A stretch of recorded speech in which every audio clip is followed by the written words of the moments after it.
Hello and welcome to In the Making, a series of conversations from North Bennett Street School where we connect with a range of new voices, fields, and perspectives.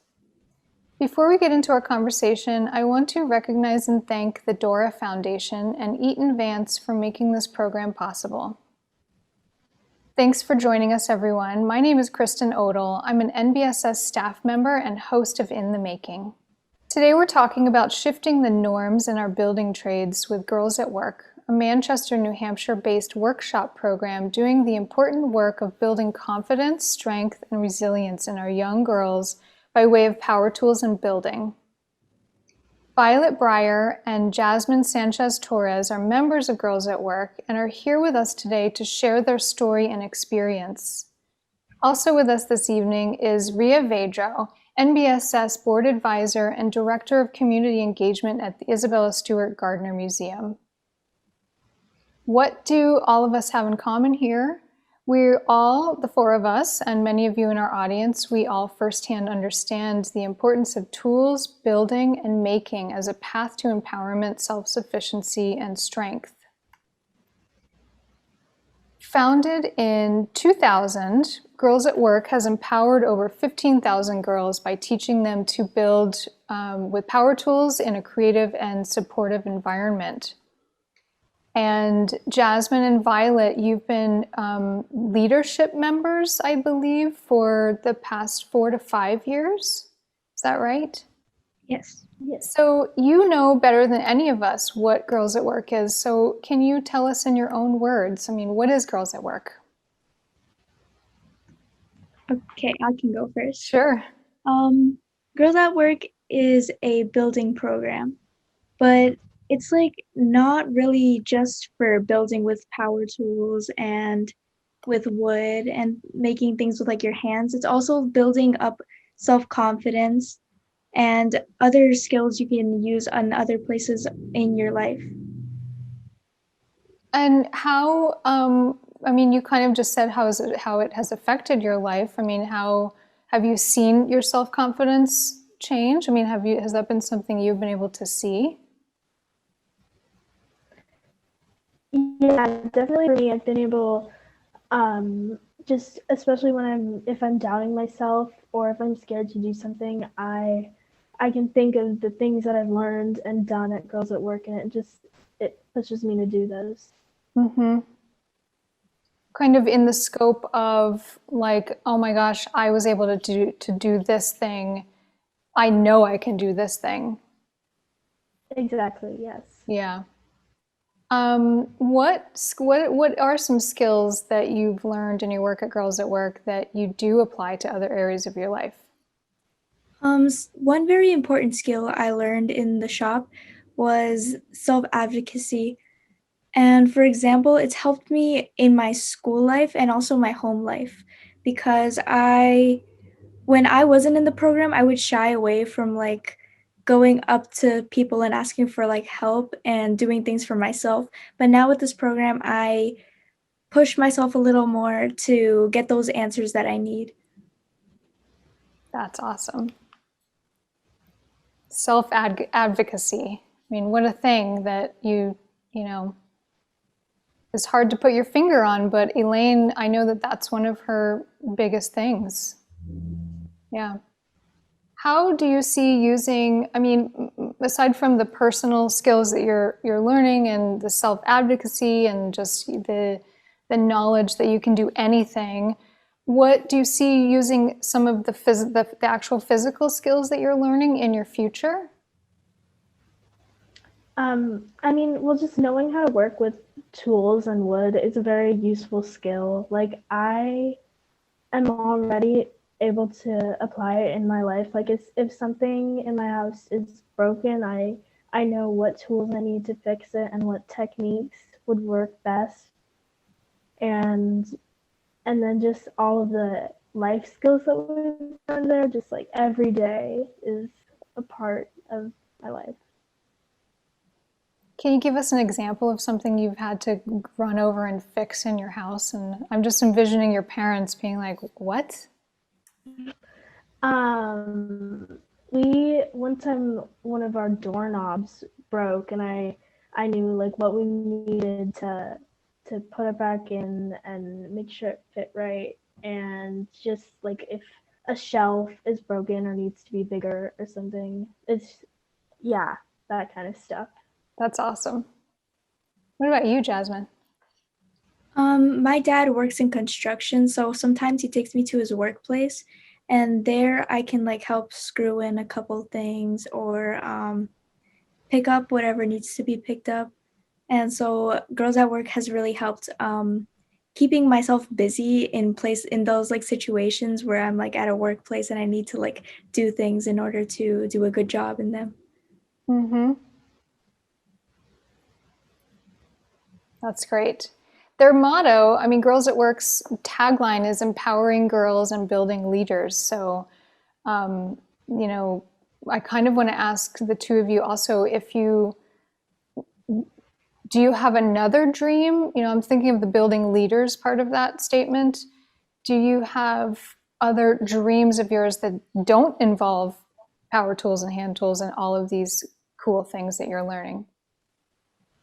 Yeah, I have a pretty big goal to get into college, and that's like a really big leader moment, I guess, in my part, where I have to like push myself to do something and reach for a big goal that I've been striving for my whole life.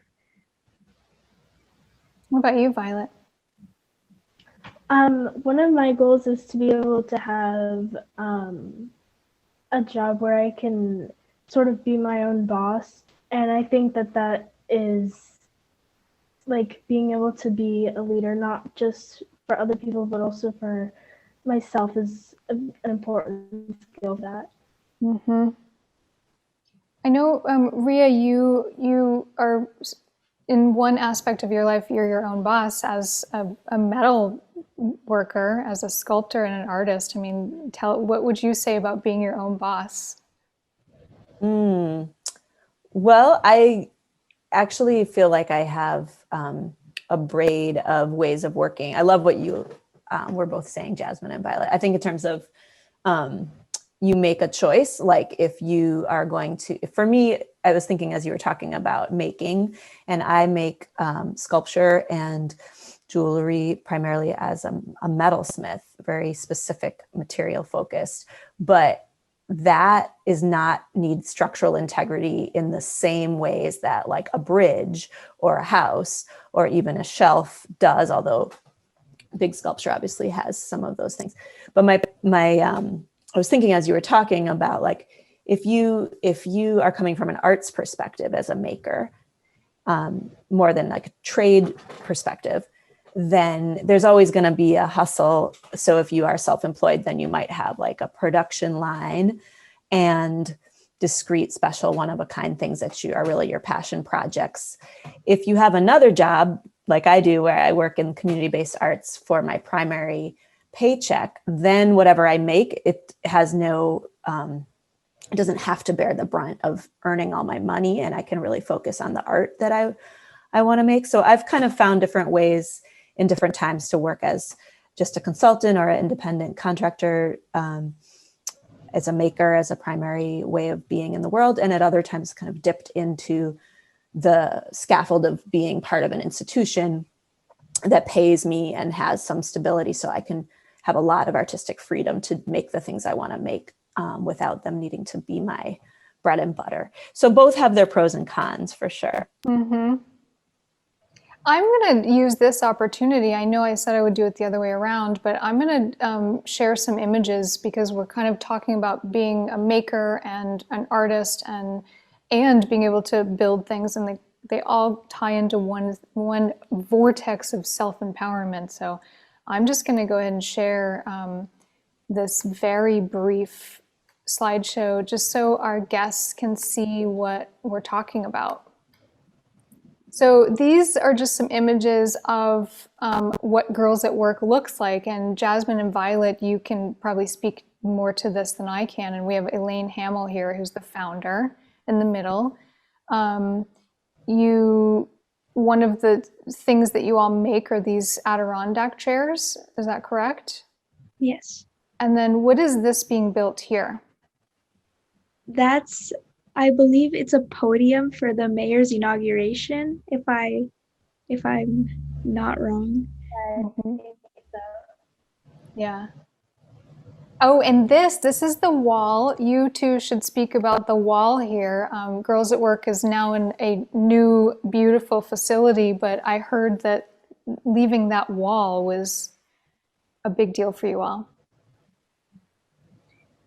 Yeah, that wall is it's kind of hard to see in the picture, obviously, but it's filled with a bunch of inspiring just messages or little quotes and just kind of everything. And I remember one of my first times being in the shop.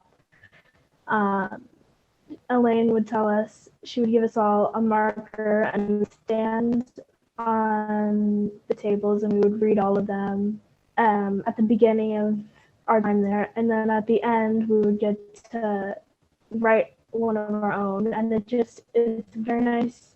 Like if you're having a tough moment in the shop, you can just look up at the walls and read all the encouragement. And it was really special. I love that. Jasmine, did you write something on that wall? I believe I did. It was one of my favorite quotes that went like, reach for the moon. If you can't make it, at least you'll land among the stars. And I wrote that quote on the wall, and it was one of my favorite quotes. That's so great. I'm going to paraphrase something that Elaine told me, which is fitting for this sort of the wall and what Girls at Work really is down at its core. And I know you're here, Elaine. I'm paraphrasing you. Tell me if I'm saying this wrong, but Elaine said that when you young girls, all the girls that come through Girls at Work are challenged in this way by power tools and problem solving through building something.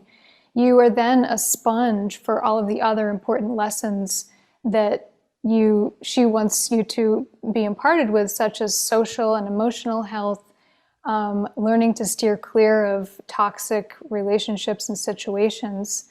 And I just love that. That makes me think of this wall. Is that accurate for you too?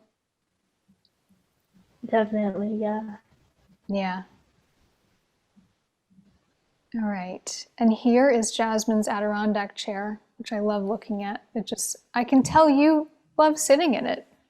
Yeah, actually, I made it, and my dad likes to sit in it too when he comes home from work. It was actually my first project I made at Girls at Work. Usually, the girls start with a pegboard, a little board where you can hang up your quotes. But I came in summertime, and that wasn't an option. So I jumped right into making this chair, and it was my first really big challenge to figure this chair out on my own. And I was in 4th grade, so it's pretty Wow. crazy. That's wild. And can you tell me what the materials are?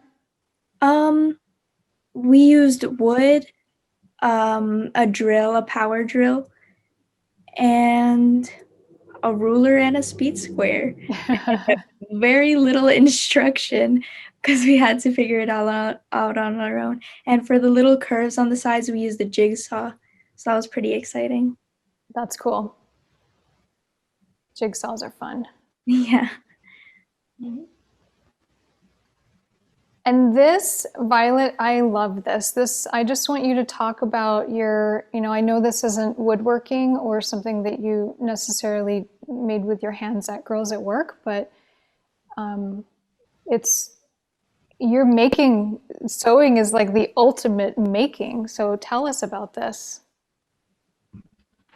Yeah, these are some skirts that I sewed over the past few months, and yeah, I'm teaching myself to sew, it's definitely a challenge, but I'm kind of learning the same way I learned how to use power tools, like just kind of figuring it out and asking for help when I need it, but just I'm trying to like figure things out myself, which is something that we are always encouraged to do at Girls at Work. And yeah, I really enjoy it. And tell me what is your favorite thing about it? I like that there's like at the end of the project, you have something that you made and you can wear it as like a real piece of clothing, and that makes me feel really good. Yeah. Clothing is hard too. I mean, I sew and I am awful at sewing clothing. So I'm really impressed at this. I also love your, you. I also love the style, you know, the whole style here. It's just, it's on point. Thank you.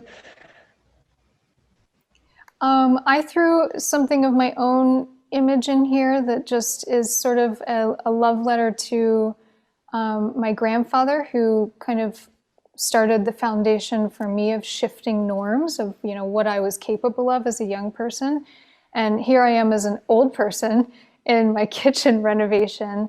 And on the left is my sketch of my kitchen renovation. And on the right is me installing my kitchen cabinets that I sized up and put together and ordered myself. And it's just something that I would have never thought would be in my realm of possibility had it not been for somebody, you know, one person, but then a series of people in my life who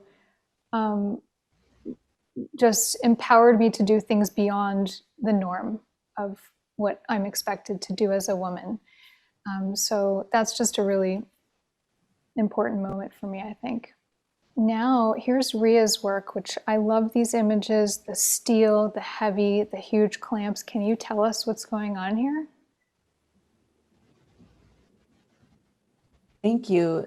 Yeah, this is actually an image of a piece that is about as big as me in my studio as I was mid-process. And it's actually like inspired by a bird that is kind of headless, like where the head would be is this like cone negative space. But it's in this picture, you're seeing it horizontal, but it actually goes on the wall, like the sketch that's kind of cut off in the background. So it's a sculpture that is a wall hanging piece. And it's made with mild steel and has a 1/4-inch bar stock armature for those of you watching who might geek out on that stuff. And then it's oxyacetylene welded. So you can see in the background some little, you know, welding rod and fire brick. And so this is part of the process midway. And I'm basically like skinning an armature. So building an armature that needs to be flush to the wall and thinking through brackets and that kind of thing first, much like you might in carpentry, and then building just a real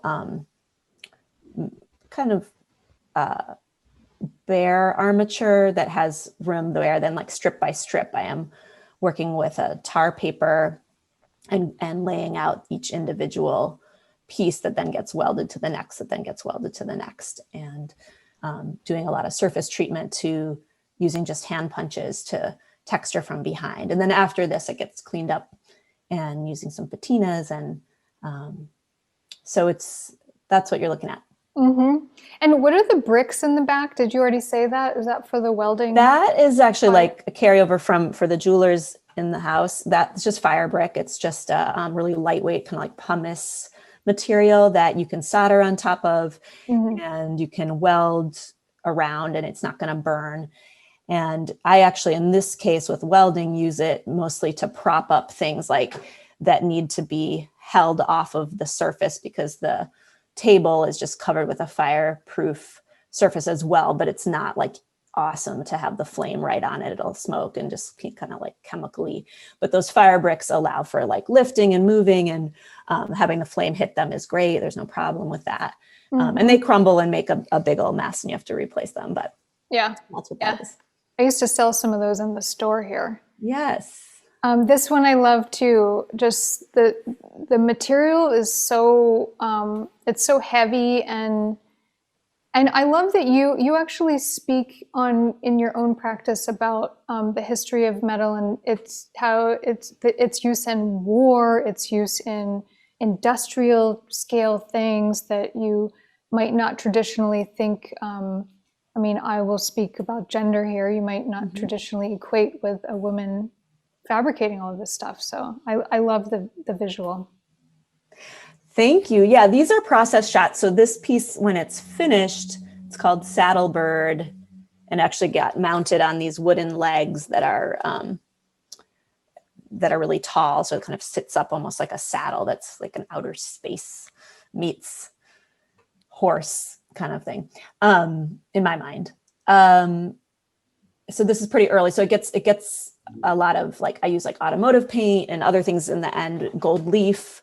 But I am very interested in that. And I think it's really cool to be here with Jasmine and Violet, thinking about a couple of things, like what material are you drawn to? So if you're in this program with Girls at Work and you're learning carpentry, or you're sewing, or you're a musician, or, like, there are many different materials, and it often, some people are good at like everything, but often we're drawn to a material. So for me, I've really been drawn to metal, and I kind of like over and over come back to that. And I really deeply am moved by thinking about the history of metal as a way that it's like, you could do this with anything. You could do it with like spices or wood or silk or whatever, but you can look through like the history of how civilizations have come and gone through this lens of metal, right? And Sarah Turner from the North Bennett Street School is probably on this call, and she and I both come out of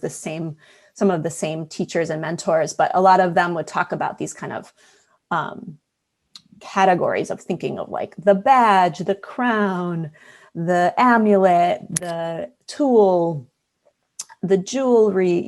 These are things that like every culture has and are often made in metal, and you can kind of like follow their history through time. And it's just really, I get excited about that. But maybe someone else, if you're a young person starting out with making, maybe you get really excited about wood, and there's something in the energetic like vibration of that material that resonates for you, and that's your thing, and there's like clay people, and there's people that are just like, so I would just encourage you to try a lot of mediums and see what you're moved by. And you make me think of my passion is for textiles, and some of that stems from the samplers that young girls used to learn how to read and write by stitching samplers, which were the alphabet cross-stitched onto a piece of cloth. And so very similar, you have this attachment to the history of something, and it's just, you get to use it in a new way. Yeah. And also like, to your question or point about feminine, masculine, like, I think I am drawn to making hard things look soft, or finding ways that like soft things are complemented by hard things. And maybe that's, in everything. But I also think the practice of making, whether it's learning to make a chair for a clothing or metalsmithing, there are so many metaphors in all of that work. And sometimes just in the slowness, like of sanding something or hammering something, if I pay attention to my own mind, almost as like a meditative practice in that process, and I notice things, I can write them down. Like, if you rush, make sure the edges, like consider the edges before you get too far or something. And then if you think about that as like a metaphor in your life, like what are your edges that you're like presenting to the world? Or, this like little metaphors, like little like fortune cookie things that you can pull out of your own brain that you might notice as you work. And I find that actually really beautiful. That is, you're saying in general terms, it's being a maker and making and using your hands. And I know, Jasmine, you're also a musician and an artist and a skateboarder, and all of those things that are tactile and analog. It is mind clearing for you to be introspective, and that breeds thoughtfulness, and that breeds, emotional security and safety. And there's so much there. I do think it's important to have technical mentors too. Like, I think for all the things that you're talking about. Like there's something about a healthy respect for your material and the tools. Like you could get your hair cut in that drill, so you're super comfortable with it, but you know it could like scalp you or whatever. Like you never stop having that healthy fear, but that fear is mitigated by training. And I think that's so important and really different than like just, let's say, graphic design on the computer or something. There's something about this kind of transforming something from an idea in your head and then to 2D and then to 3D that is, again, like this metaphor of transforming your environment. That's just really, when you actually do it and it actually comes together, it's the best moment, you know? Mm-hmm. And I'll push Rhea's website into this chat at some point during the program, because you have to see her work and see it up on the wall. I just shared process shots for this story, but we'll share her website.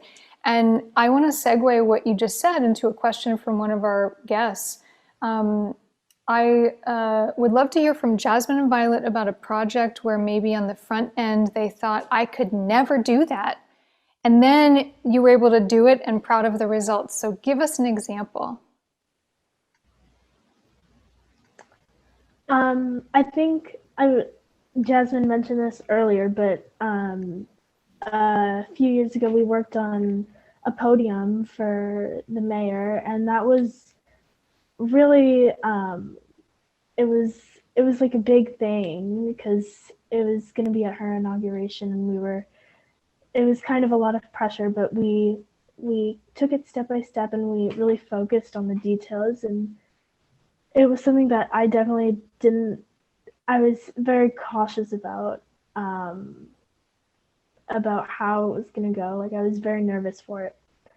But as the process went on and as we built it, I became really, I knew it was going to turn out good, and it did, I think. I actually have a couple of really good examples, but I'm going to stick to one that is not wood related, but the shop has definitely helped me so much with it. I was in 6th grade. I was really shy, but during the program, it gave me the courage to audition for the solo that I really wanted in my winter concert at my school to perform it. And I did it. I got all the courage and confidence from the shop and took it into the audition, and I got the solo. And I sang it pretty good, and I was really proud in that moment. That's awesome. Performance is a whole other ball of wax too. I mean, it's the nerves of getting up on stage. It's just... Yeah, I felt like they were equivalent to the nerves I got when I first started building. So it gave me sort of, I don't know, practice, I guess, to deal with the stress and the pressure.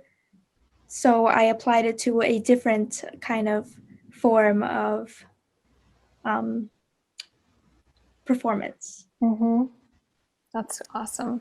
Thank you both for sharing those stories.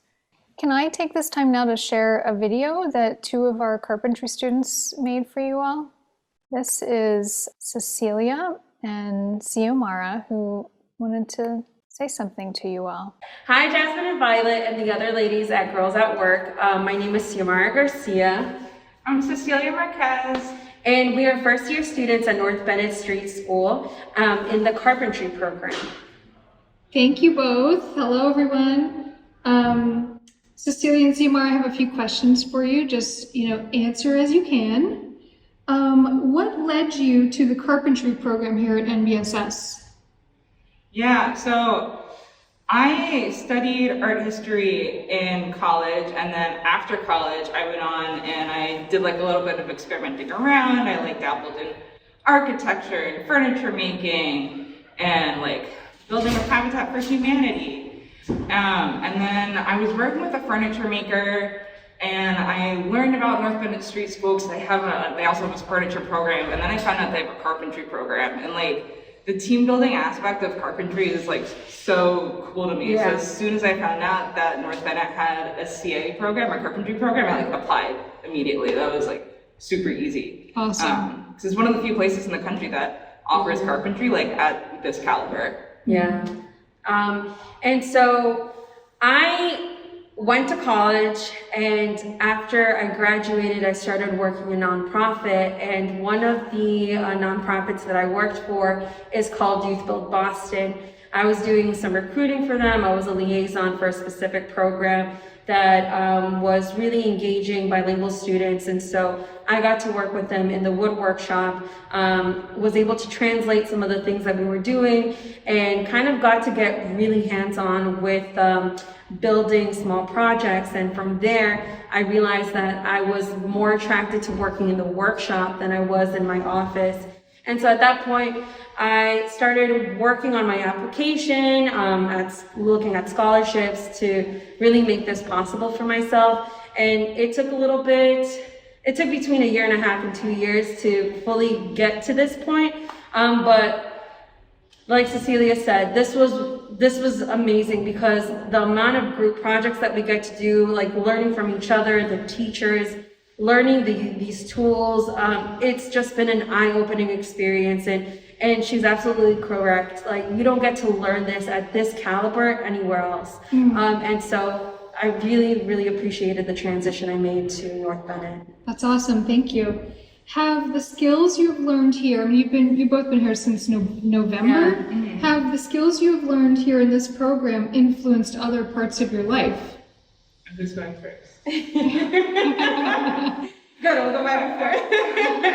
Well, one of the things that I think is interesting about high school is like the skills that we learn, like English, math, are all just like a lot of like in our head skills, and like we don't really get to like flex our like mechanical skill muscles in high school. But like here, like I'm learning how to like figure out stuff like in the physical world, and that's been like super helpful for like so many things. Like I'm in a new apartment now, and like I can just like draw up shelves and build them. I can draw a bed and like make it, and it's been helpful for me just like troubleshooting little things like so many other mechanical problems in the world, like how to fix my sink, or like how to troubleshoot stuff on my bicycle. Like just thinking through like tangible objects is like something that I haven't done before. It's like self-sufficiency, really. Yeah, Totally honestly. self-sufficiency. Yeah. Yeah. What about you, Xiomara? So I'm going to piggyback off of you, because I'm going to ditto everything that you say. I completely agree with Cecilia. Because when I walk into certain spaces, I'm like, oh, that's how they do the molding.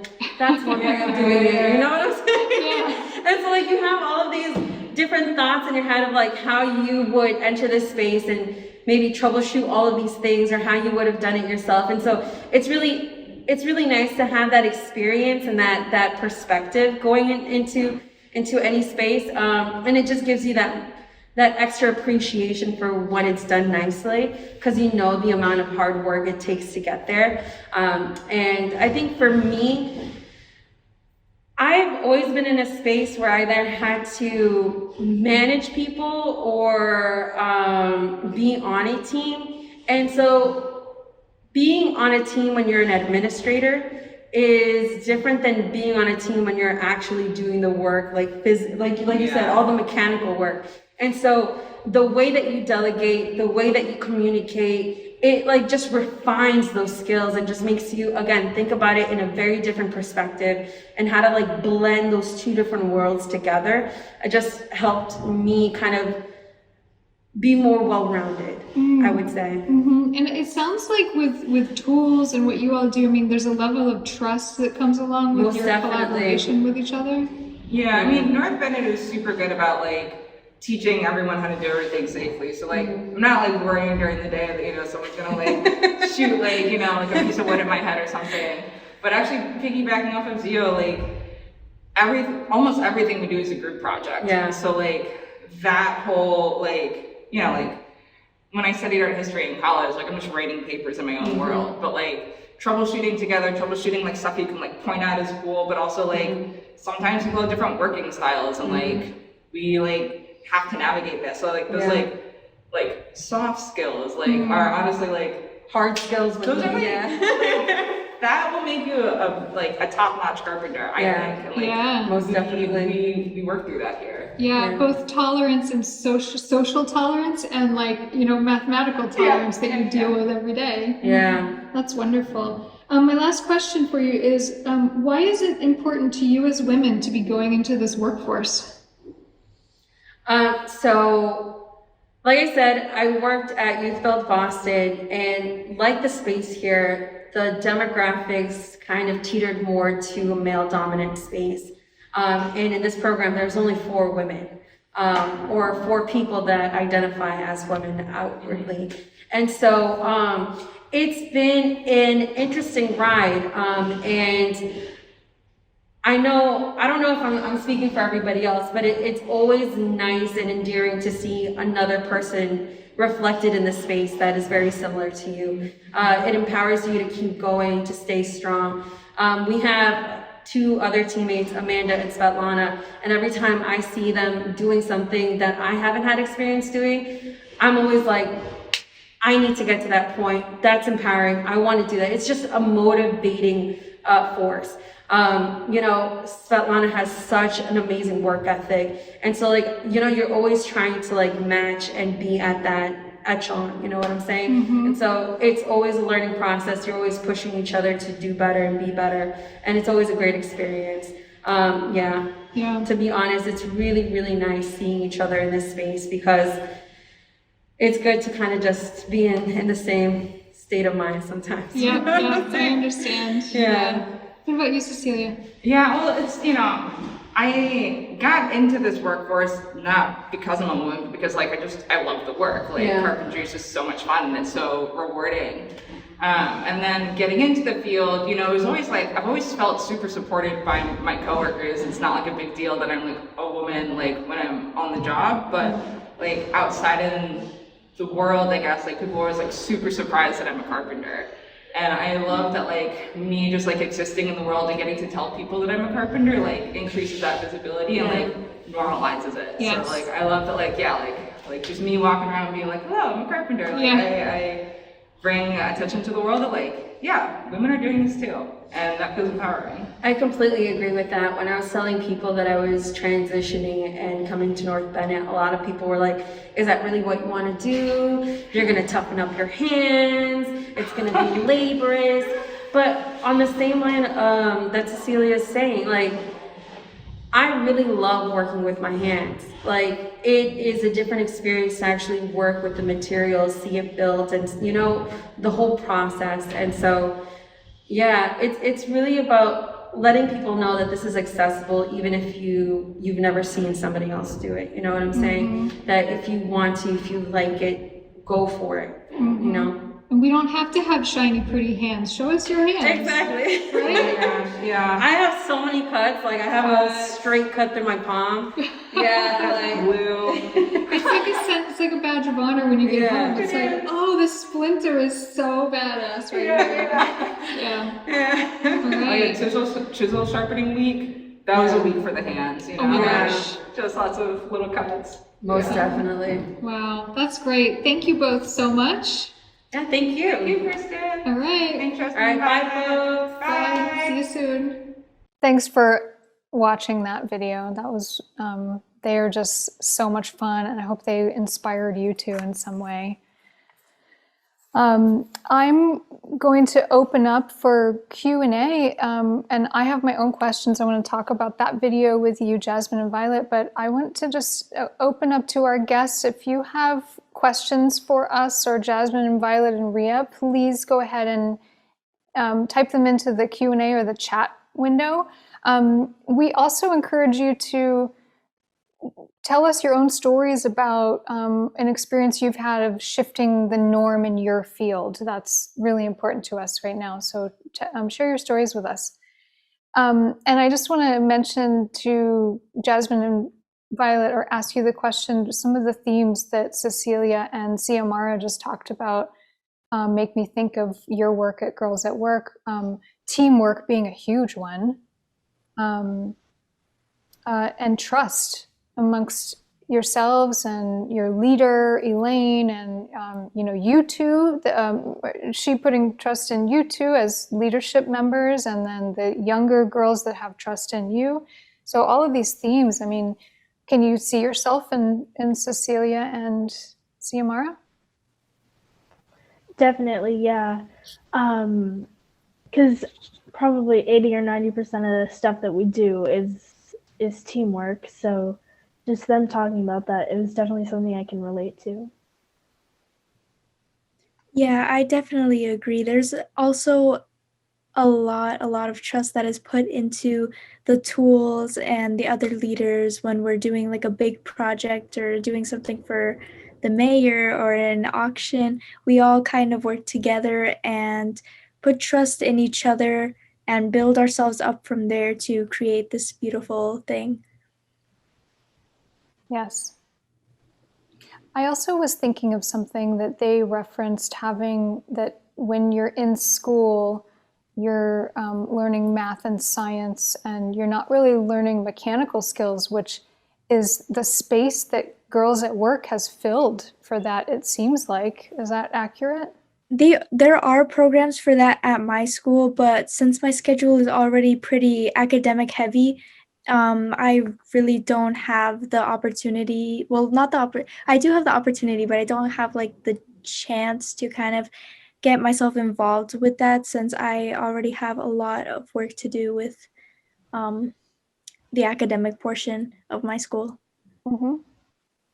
Yeah, and my school definitely doesn't offer any of that stuff, which is a shame. It is a shame, but that's what Girls at Work fills that void, right? Mm-hmm. Yeah. I have some questions from some of our guests. What do you, Jasmine, and you, Violet, want to learn next that you haven't tried yet? Well, Violet's pictures of her skirts have been really inspiring, and I kind of want to like do like, I don't know, make clothing or something. It seems like a lot of fun. There you go. Thank you. Yeah. And I think, at least in terms of like wood, I think it would be really cool to learn how to do like wood turning and learn how to use a lathe. That's something that I've been kind of interested in for a while.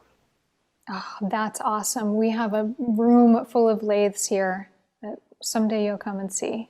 What about you, Rhea? What's something that you would love to learn how to do? Yeah, actually, I was thinking about with all the wood.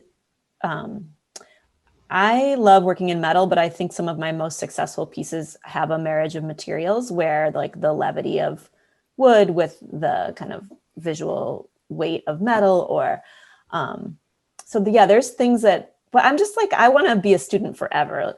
My natural inclination is actually not super hyper technical. Like I came through a jewelry program and, I am a little bit more like loose, but I learned how to be as technical as I needed. But I think there's something about bringing together wood with the work that I do that I would love to do more, like carving. That's something, but I want to take every class I see in a catalog. I'm like, give me all the tools. Right. Can one of you members of Girls at Work tell us how Girls at Work, what's the function? How do you join? Did they come to your school and sort of invite you in, or did you sort of learn word of mouth through the community? How did you end up there, and how does one join? For me, it started with an after-school program at my school, which was just a once-a-week thing. And after that, I was still interested, so they had a summer camp that I joined, and that's how I really got really involved in it and in eventually the leadership program. Because me and Violet went to the same school, so the same program was offered at my school, but I wasn't really familiar with it until one of the other leaders, Kaylee, pointed it out to me, and she encouraged me to join, and that's where I joined the summer that Violet was talking about. That's when I first joined the camp. You mentioned sketching, and I just think of with the skills that you're learning, whether it's just how to use a jigsaw or the drill, even let's start with the drill. Do you get empowered just at this idea that you can just draw something and know that it might not be today that you can do it, but maybe tomorrow or in a year, that's something that you could just whip up and build? Do you ever sketch things out like that? Yeah, actually I do sometimes. Like when I'm bored, I'll just doodle in my notebook or something, and I'm like, oh, this would be pretty cool to like make one day. And like it's just and then when I'm like using the tool, and it just gives me a sense of like power, I guess. Yeah. Yeah. Yeah. Knowing that you can build anything, or in your case, knowing that you can sew anything, Violet. I mean, that's one of the joys of sewing.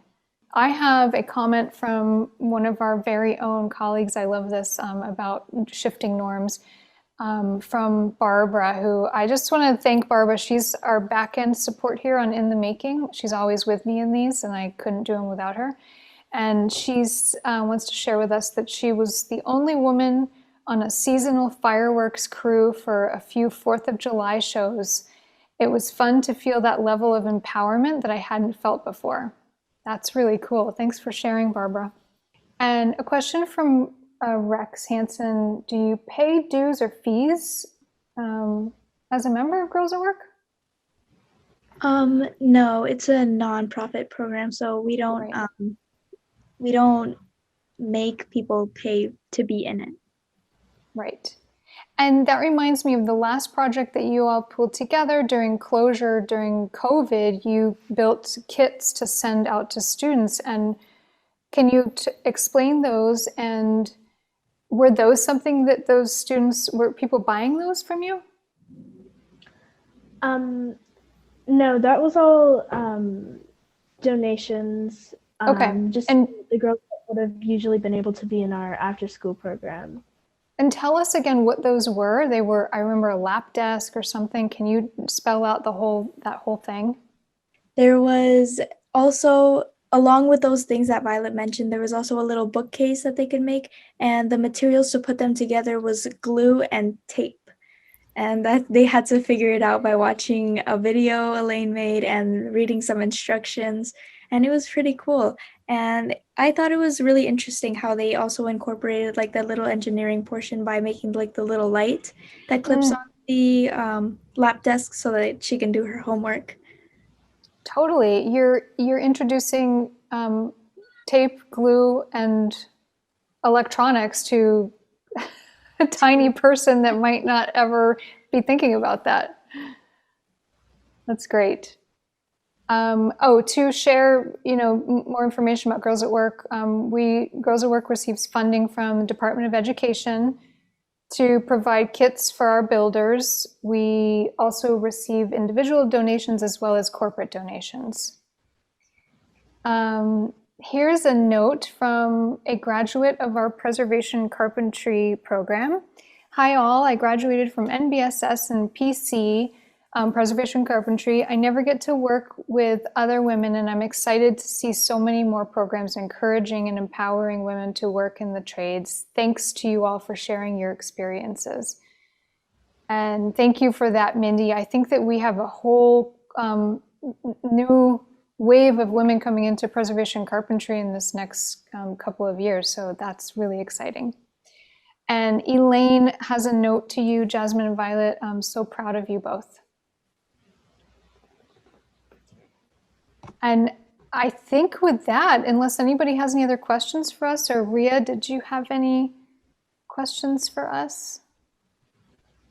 No, just thank you for having me. I think North Bennett Street School is doing great work, and I love Youth Build. It was fun to hear about that in the video, and Girls at Work seems so incredible. So we'll have to have an in-person backyard building party or something soon. Must. I can't wait to have you both here to see the building. You'll have a blast. And Elaine says we need to get up to New Hampshire to see your new shop. So yes, that is on the agenda. But I want to thank you all so much. I'll thank Cecelia and Xiomara for making the video earlier. And Rhea, thank you so much for your expertise and knowledge on all of this and sharing your art with us. And Jasmine and Violet, you are so awesome. And I really appreciate Thank you for having us. Thank you so much. I appreciate all the work you put into this. And thank you to our guests, and we'll see you at the next In the Making. And thank you to you all. Thank you. And we'll see you soon. Bye. All right. Bye.